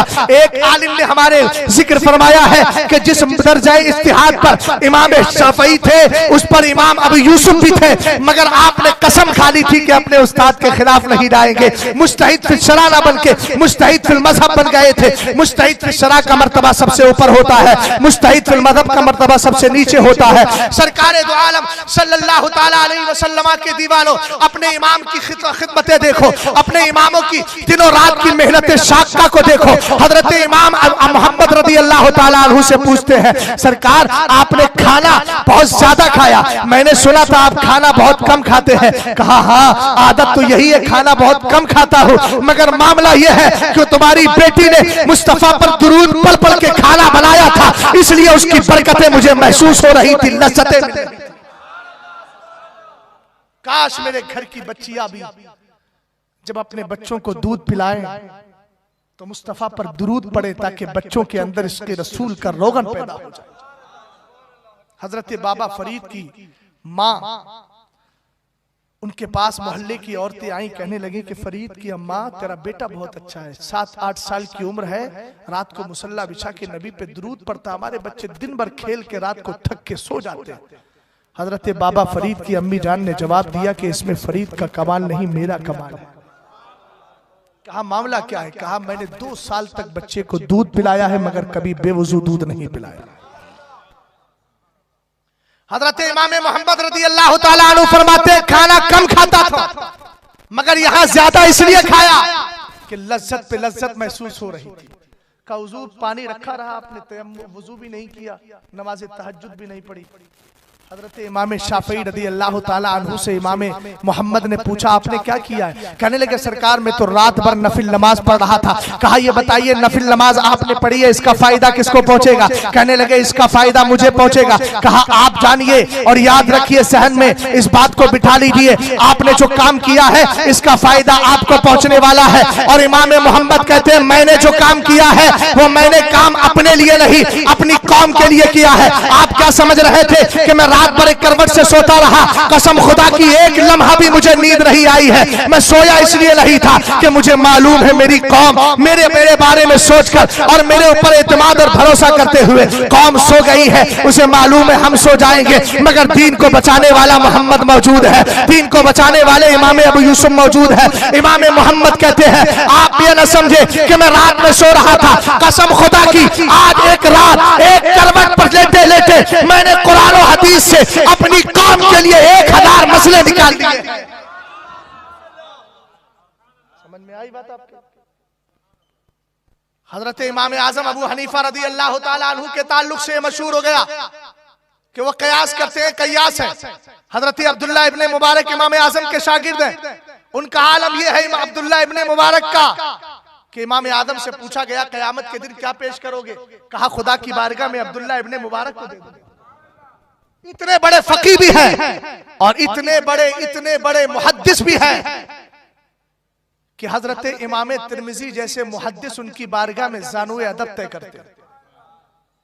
इमाम बुखारी रज़ी अल्लाह ताला अन्हु के हम पल्ला मुहद्दिस हैं अब्दुल्ला इब्ने मुबारक। रदी अल्लाह ताला अन्हु। एक बार एक मौके पर हजरत इमाम औज़ाई मिल गए, ताबई थे। इमाम औज़ाई हाथ पकड़ लिया अब्दुल्लाह इब्ने मुबारक, मैंने सुना है कि कोई अबू हनीफा है, कूफा का रहने वाला है, हदीसों को छोड़ता है, कयास करता है।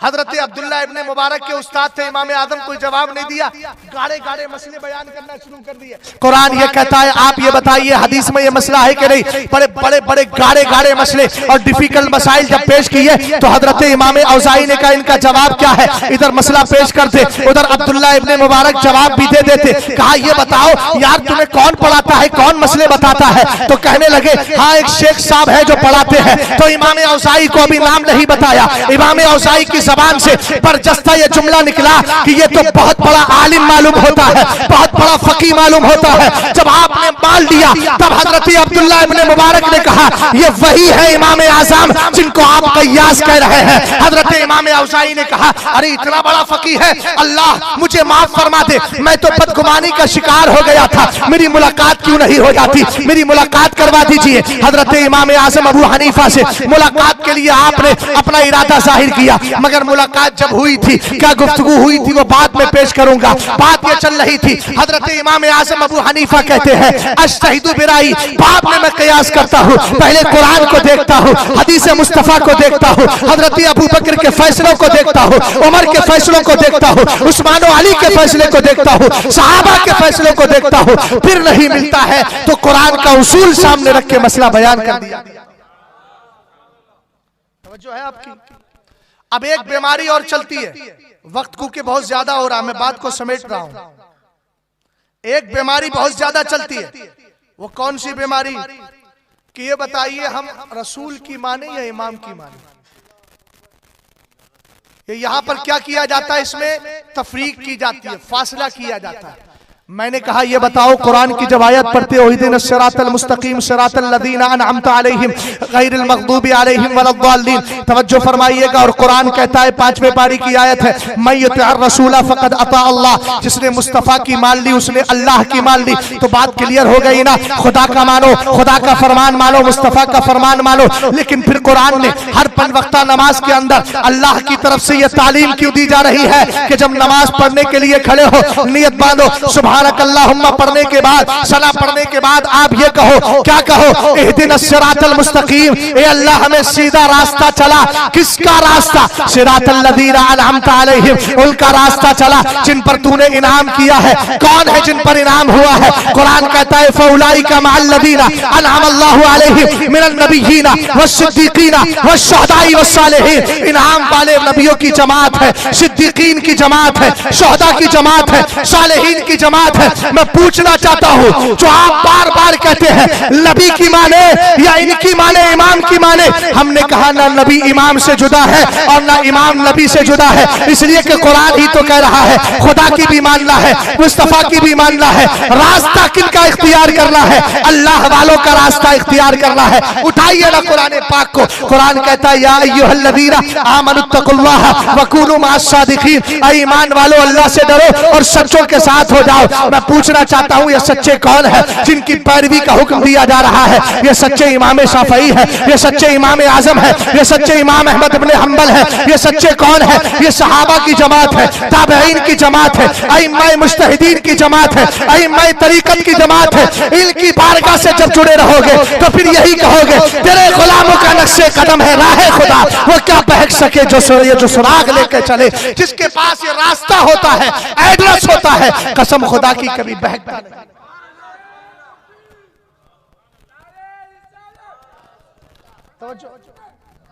एक बात और कही जाती है, ये मसला बुखारी में है, ये हदीस बुखारी में है, तो इनसे सवाल कीजिए आप। एक बात बता रहा हूं मैं, मज़ाहिया भी और हकीकत भी। अहले कुरान चकरालवी वो कहते हैं कुरान में जो होगा उसको मानेंगे। फमा वजदतुम फिल कुरानी फखुजू, जो तुम्हें कुरान में मिले उसको ले लो और जो कुरान में नहीं उसको छोड़ दो। एक दिन एक चकरालवी अलयाज़ु बिल्लाह गुफ्तगू कर रहा था, मस्जिद में खड़े होकर मस्जिद का इमाम था, कहने लगा जो कुरान में है उसी को मानो, जो कुरान में नहीं उसको ना मानो।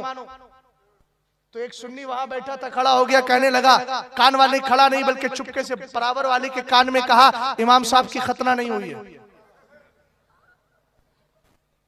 जुमला समझने का है। ये बात खबर फैल गई, ऐसी फैली, इतनी फैली कि बीवी तक पहुंच गई। जब ये खबर बीवी तक पहुंच गई तो उसने कहा अजीब मामला है, तुम्हारे ताल्लुक से तुम्हारे मुक्तदी क्या उड़ा रहे। तो उसने कहा कि ये मामला है। दूसरे जुमे को पकड़ लिया गया, लोग बैठ गए, उसको कहा कि भाई तूने ये दावा कैसे किया, ये तो पर्दे की चीज है। उसने कहा मैंने दावा इन्हीं की गुफ्तगू पे भी किया है। इन्होंने ये कहा कि जो कुरान में हो वो ले लो, पूरे कुरान में कहीं खतना का जिक्र है ही नहीं, तो आपने किया ही नहीं। समझे बात को, बात समझे कि नहीं। अब यही दावा कहते बुखारी में है, बुखारी में है। मैंने कहा ये इतराज तो कुरान पर भी होगा।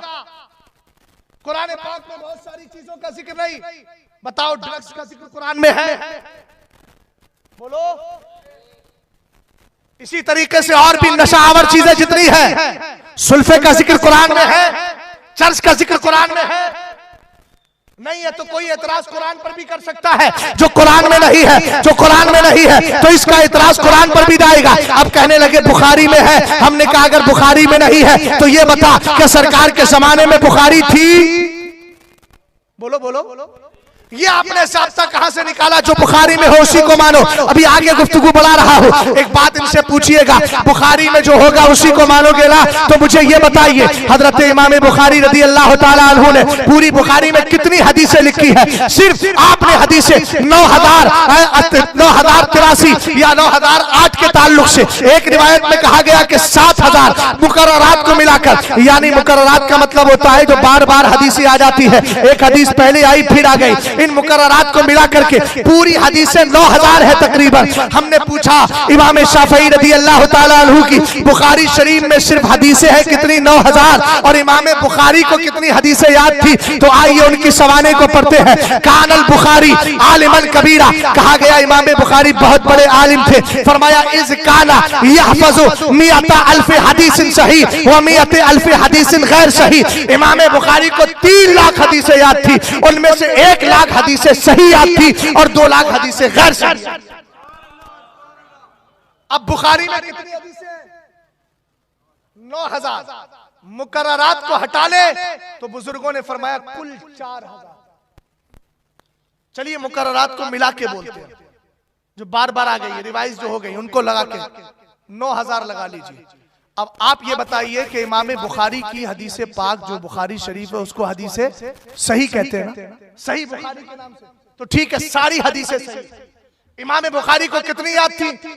1 लाख हदीसें सही, 2 लाख हदीसें गैर सही। गैर सही को अभी एक तरफ रखिए, हदीसें सही की बात कर रहे हैं। कितनी? 1 लाख हदीसें सही याद है। और बुखारी में कितनी है?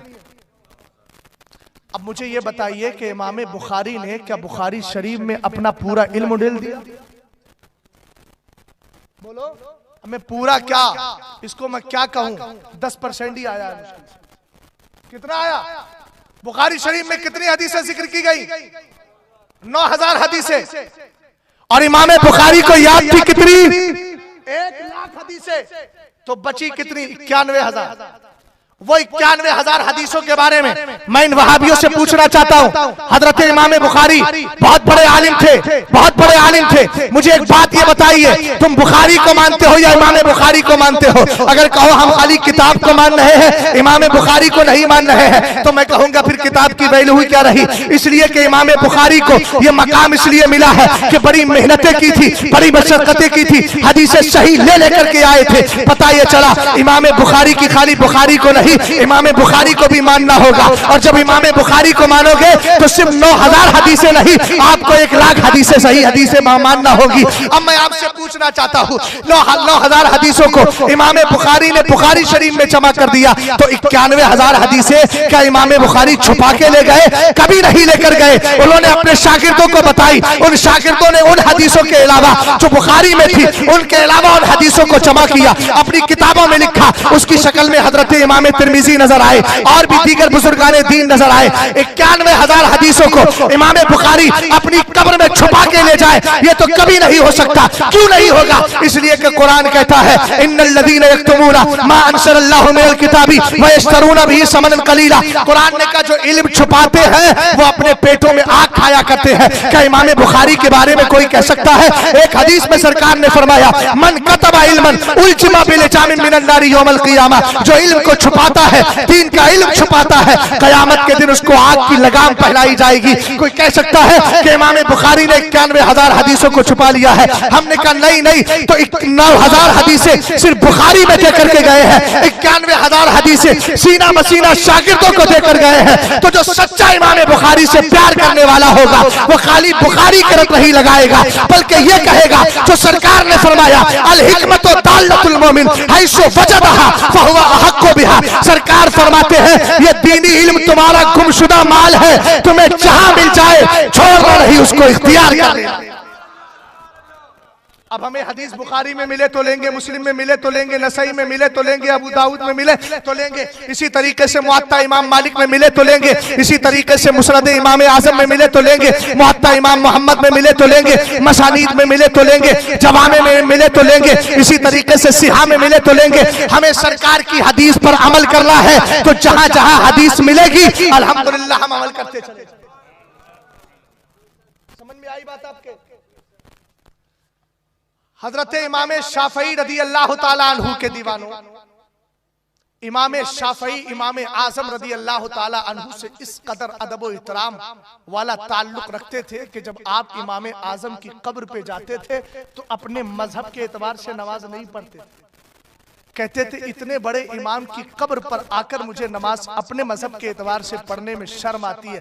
हमने कहा इमाम शाफई ने ये कहकर एक मसला और हल कर दिया कि बता दिया नबी तो जिंदा है, नबी के गुलाम भी कब्र में जिंदा है।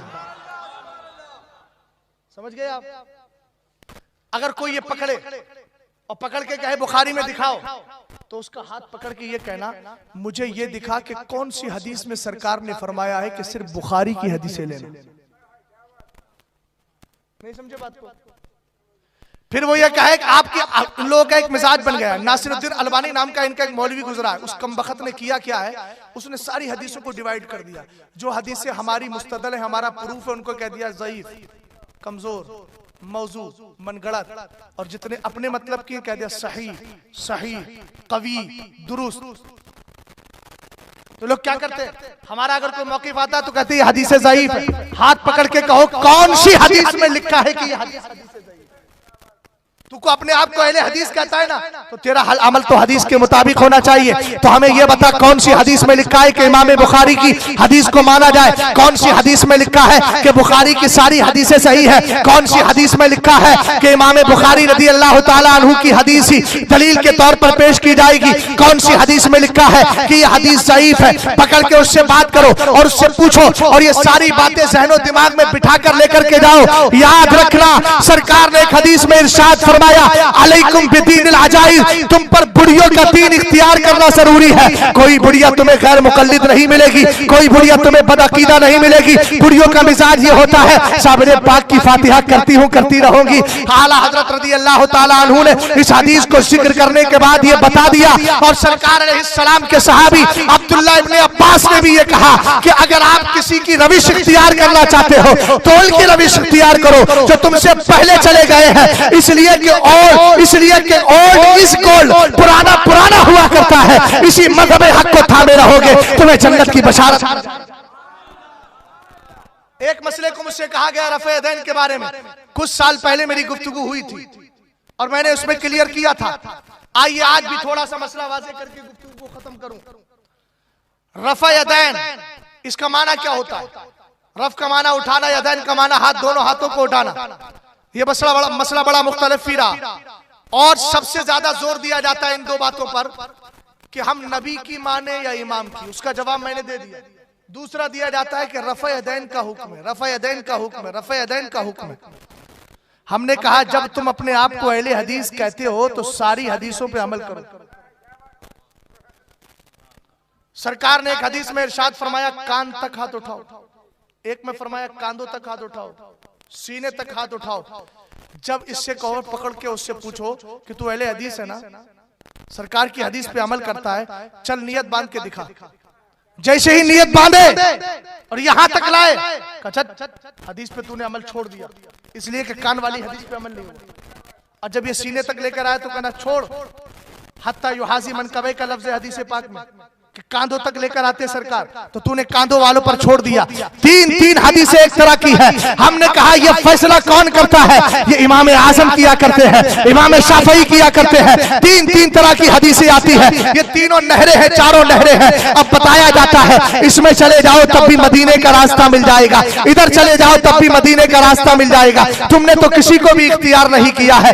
हजरत इमाम आजम अबू हनीफा रदी अल्लाह तआला अन्हु के नजदीक रफ़े यदैन करना जायज नहीं, ममनू है। इमाम शाफई के यहाँ जायज है, मगर ये लोग जो करते हैं इनसे हम कहेंगे तू इमाम का मुकल्लिद होकर कर, हम कल से तुझसे कोई तारुज नहीं करेंगे। मगर तू तो ये कहता है ना कि हम तो हदीस पे अमल करते हैं, हम किसी इमाम की तकलीद नहीं करते। तो मैंने कहा हदीस पे अमल करता है तो इस पे अमल किया, उस पे क्यों नहीं कर रहा है? अगर सरकार की हदीसें रफ़े यदैन पर है तो सरकार की हदीसें इस बात पर भी तो है कि रफ़े यदैन नहीं करना चाहिए। अब आइए जरा मुख्तसर अंदाज में 2-4 हदीसें आप तक पहुंचा देता हूं। सरकार अलैहिस्सलाम के एक सहाबी है जिनका नाम हजरत अब्दुल्ला इब्ने मसूद है। एक दिन तशरीफ फरमा है, रसूल करीम अलैहिस्सलाम के सहाबा भी है और ताबईन की जमात भी लगी है। इनसे किसी ने कहा आप हमें सरकार की नमाज तो बताइए, सरकार कैसे नमाज पढ़ा करते थे? तो आपने खुद फरमाया अला उसल्ली बिकुम सलाता रसूलिल्लाहि सल्लल्लाहु तआला अलैहि वसल्लम फसल्ला वलम यरफा यदैहि इल्ला मर्रतन वाहिदा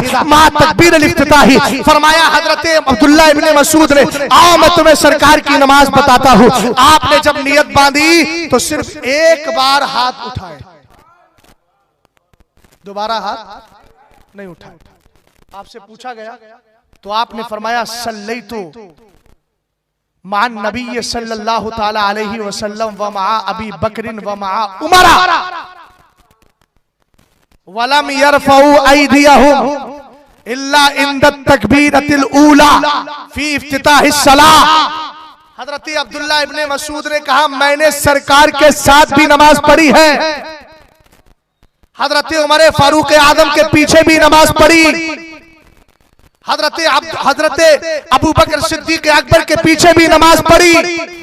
लम यरफउ ऐदियहुम, मगर मैंने कभी भी इनको सिवाय तकबीरे तहरीमा के किसी और मौके पर हाथ उठाते हुए।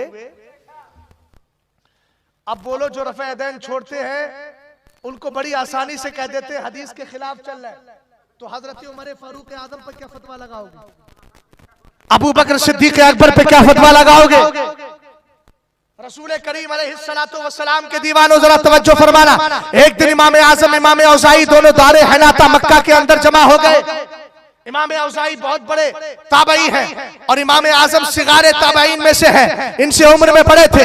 इन्होंने पूछा आप रफ़े यदैन क्यों नहीं करते हो? इमाम आजम ने कहा लम यस्सिहा शैउम मिन ज़ालिका, मेरे नजदीक रफ़े यदैन के सिलसिले में कोई भी हदीस आई नहीं है, हदीसें सही मुस्तक नहीं पहुंची। उन्होंने कहा भाई आप कैसे कहते हैं हदीसें नहीं सही नहीं पहुंची? मैं आपको एक हदीस सुना रहा हूँ। उन्होंने हदीस सुनाई, कहा कि हमसे हदीस बयान की इमाम ज़ोहरी ने, वो रिवायत करते हैं हजरत सालिम से, वो रिवायत करते हैं अब्दुल्ला इब्ने उमर से। जरा तवज्जो फरमाना, हजरत इमाम औज़ाई कहते हैं हमसे हदीस बयान की इमाम ज़ोहरी ने, इब्ने शिहाब ज़ोहरी जिनको कहा जाता है, जिन्होंने हजरत उमर बिन अब्दुल अजीज के दौर में सबसे पहले हदीसों को जमा किया था, ये वो इब्ने शिहाब ज़ोहरी है। कहने लगे सनद देखिए कितनी प्यारी सनद और हवाला रेफरेंस कितना प्यारा है। हद्दसनी ज़ोहरी अन सालिम अन अबीही अन रसूलिल्लाहि सल्लल्लाहु तआला अलैहि वसल्लम अन्नहु काना यरफउ यदैहि। फरमाया आका करीम अलैहिस्सलाम जब नमाज पढ़ा करते थे तो सरकार अलैहिस्सलाम जब नमाज शुरू करते तो हाथों को उठाते, वह इंदर रुकुई जब सरकार रुकू में जाते तो हाथों को उठाते,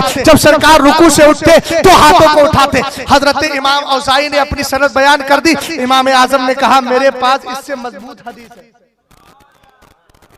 तो का सनद भी मजबूत है।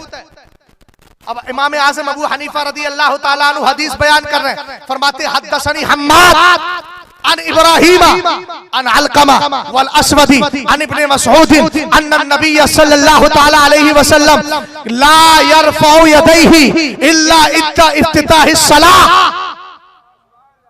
दो तरह की हदीसें, उधर हजरत अब्दुल्ला इब्ने उमर रदी अल्लाह ताला अन्हु क्या कह रहे हैं, सरकार रुकू के वक्त भी हाथ उठाते थे, रुकू से उठने के बाद भी हाथ उठाया करते थे। आगे मेरे नबी अलैहिस्सलातु वस्सलाम के सहाबी हजरत अब्दुल्ला इब्ने अब्बास कहते हैं, आका करीम अलैहिस्सलाम पूरी नमाज में सिर्फ एक बार हाथ उठाते थे, वो तकबीर तहरीमा के वक्त जब नमाज शुरू की जाती है तब आप अपने हाथों को उठा लिया करते थे। अब यहाँ देखिएगा, इमाम आजम ने कहा मेरी जो हदीस है ये हदीस सनद के एतबार से, रेफरेंस के एतबार से बड़ी मजबूत है। एक बात मैं आपको बड़ी आसानी से समझा दूं, हमारे सदर साहब यहाँ खड़े हैं, एक बात ये बोले और एक बात हमारे गुलाम मोहिउद्दीन साहब बोले, इनमें बात किसकी मजबूत मानी जाएगी? बोलिए, चेहरा मत देखिए, वो कुछ नहीं कहेंगे आपसे। किसकी मानी जाएगी? इमाम साहब की मजबूत मानी जाएगी, इसलिए कि इमाम साहब इल्म वाले भी। समझ गया? आप सिर्फ चेहरा देख रहे हैं मरकजी मिलाद कमेटी के सदर का चेहरा न देखिए, इल्म का वकार भी देखिए। जो है यहाँ बात इनकी मजबूत मानी जा रही है। एक बात मैं आपको और समझा दूं, मैं अमामा शरीफ बांध के तकरीर करता हूँ। कभी कभी ऐसा होता है कि अमामा बांधने वाला कोई नहीं मिलता तो टोपी लगा के चला गया, मैंने कहीं तकरीर कर दी। अब कोई साहब ने मुझे, किसी साहब ने मुझे जलसे में देख लिया कि मैं टोपी लगा करके तकरीर करके आया हूँ। अब उसके बाद कभी मुलाकात ना हो उनसे, कभी मुझे जलसे में तकरीर करते हुए ना देखे, कोई उनसे पूछ ले कि हजरत तकरीर करते हैं तो अमामा पहन के टोपी लगा के, तो वो क्या बयान करेंगे? और कारी गुलाम मोहिउद्दीन साहब से पूछा जाए तो अब बात किसकी मानी जाएगी? क्यों मानी जाएगी? इसलिए कि उन्होंने एक बार देखा था। अब जितनी रफ़े-यदैन की हदीसें हैं, उन हदीसों में सबसे ज्यादा मजबूत हदीस अगर किसी की मानी जाती है तो वाइल इब्ने हुज्र की मानी जाती है। और वाइल इब्ने हुज्र सरकार के सहाबी है, मगर देहात के रहने वाले थे। एक बार नबी से मुलाकात करने आए, सरकार के पीछे नमाज पढ़ ली, सरकार को रफ़े-यदैन करते हुए देख लिया। अब वो तो वही बयान करेंगे जो सरकार को देख कर गए थे। किसी ने पूछा था, मुगीरा इब्ने शुबा ने हजरत इब्राहिम से कहा था, हदीसो वाइल अन्नहु रान नबिया सल्लल्लाहु तआला अलैहि वसल्लम यरफउ यदैहि इंदा इफ्तिताहिस सलाती इदा रका व इंदमा रफा अन रुकुई। कहा हजरत वाइल इब्ने हुज्र का कहना यह है, हजरत इब्राहिम से कहा, किसने? मुगीरा ने कहा कि वाइल की हदीस में यह मिलता है, उन्होंने सरकार को देखा कि सरकार नमाज पढ़ रहे थे तो तकबीर तहरीमा के वक्त हाथ उठाए और उसके बाद आपने रुकू में जाते वक्त हाथ उठाए और रुकू से उठने के वक्त हाथ उठाए। तब हजरत इब्राहिम नखई का जुमला सुनिएगा, उन्होंने फरमाया इन काना रान नबिया सल्लल्लाहु तआला अलैहि वसल्लम मर्रतन यफअलु ज़ालिका फक़द रा इब्नु मसऊद अन नबिया सल्लल्लाहु तआला अलैहि वसल्लम अल्फा मर्रतिन ला यफअलु ज़ालिका। फरमाया अगर वाइल ने सरकार को रफ़े-यदैन करते हुए एक बार देखा है तो अब्दुल्ला इब्ने मसूद ने रफ़े-यदैन ना करते हुए 50 बार देख लिया। मसला समझ में आ गया? 50 मर्रा। अब बात समझ में आई, अमामे वाली बात सही है कि टोपी वाली बात समझ में आ गई आपको? तो ये इस तरह की हदीसों को लेकर रफ़े-यदैन का हुक्म करते हैं। बस गुफ्तगू खत्म करो। अच्छा, फोन आ रहा है। ये फोन भी बड़े अजीब है, पहले फोन नहीं थे, खतूत होते थे तो कम से कम लंबी लंबी गुफ्तगू, खत आते आते कई दिन गुजर जाते। एक हदीस सुन लीजिए, बिल्कुल क्लियर मसला, आखिरी हदीस सुन लीजिए। वक्त आपने बड़ा मुख्तसर दिया और लाश में लेकर के आए, जब दिमाग सोने के करीब होता है तब यहां आपने मुझे बिठा दिया। खैर कोई बात नहीं, लास्ट हदीस सुन लीजिए। इमाम तहावी शरे मानिल आसार जिनकी किताब है, बहुत बड़े मुहद्दिस थे, सरकार के एक सहाबी हजरत अब्दुल्ला इब्ने जुबैर है। वो रास्ते से गुजर रहे थे, उन्होंने देखा एक शख्स नमाज पढ़ रहा है, बार बार यूं कर रहा है।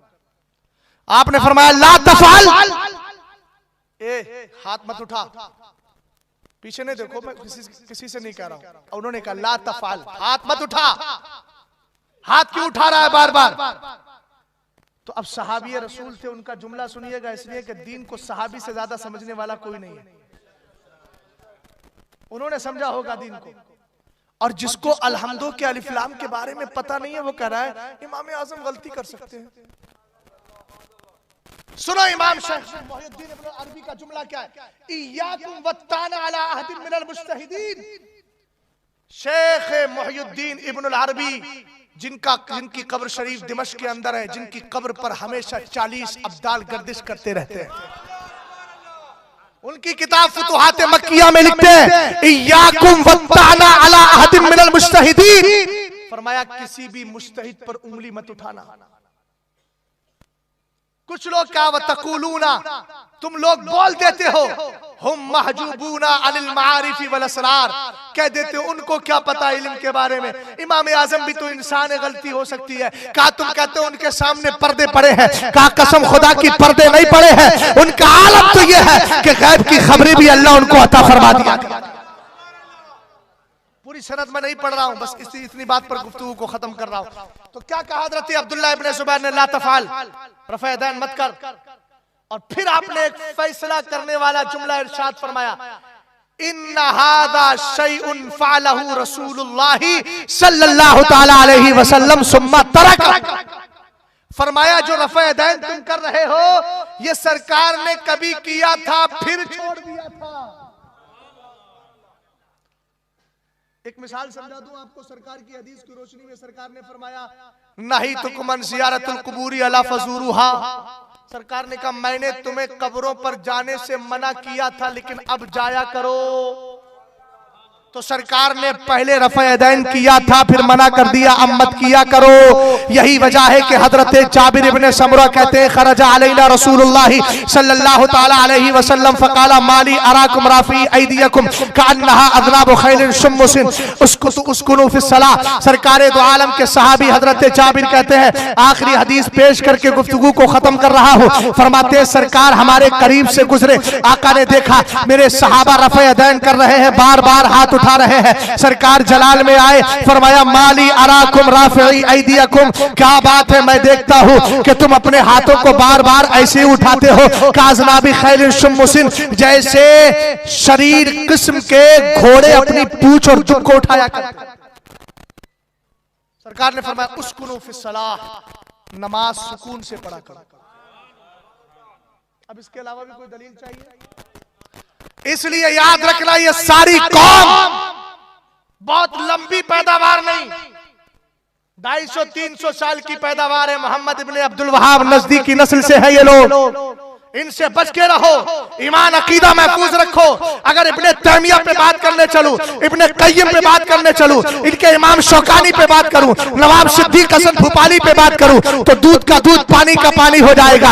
ये उस इब्ने तैमिया को मानते हैं जिसने कहा था माँ के साथ जिना करना जायज है। ये उस इब्ने तैमिया को मानते हैं जिसने कहा था कि मेरे अलावा कोई दुरुस्त नहीं है। ये उस इब्ने तैमिया को मानते हैं जिसने कहा था कि सरकार अलैहिस्सलाम का रोजा नहीं है, सनम अकबर सबसे बड़ा बुतखाना है, जिसने कहा था ऐ कहीं मत जाओ, अगर मुस्तफा करीम अलैहिस्सलातु वस्सलाम के रोज़े पाक की ज़ियारत की नियत से जाओगे तो ये ज़िना के बराबर, चोरी के बराबर गुनाह होगा। अल-याज़ु बिल्लाह। ऐसे मरदूद और जालिमों की पैरवी करने वाले हमसे पूछते हैं कि इमाम बुखारी की हदीस क्या है। आजा बैठ का इमाम बुखारी वो है जिसको इमाम आज़म अबू हनीफा का फैजान मिला है, और इमाम बुखारी का आलम यह था आपने 22 हदीसें सुलासियात जिनको कहा जाता है, हदीसें सुलासी उसको कहते हैं कि इमाम आजम और सरकार के दरमियान सिर्फ 3 वास्ते हैं। जैसे मैं कहूँ ना कि मैं 3 वास्तों से आला हजरत का मुरीद हूँ, मैं ताजुश शरिया का मुरीद, ताजुश शरिया मुफ्ती आजम के मुरीद, वो आला हजरत के मुरीद, तो बोलो हुआ ना 3 वास्तों, तीसरे वास्ते में जाकर बल्कि 2 वास्तों से मैं हजरत आला हजरत इमाम अहले सुन्नत का मुरीद हो गया।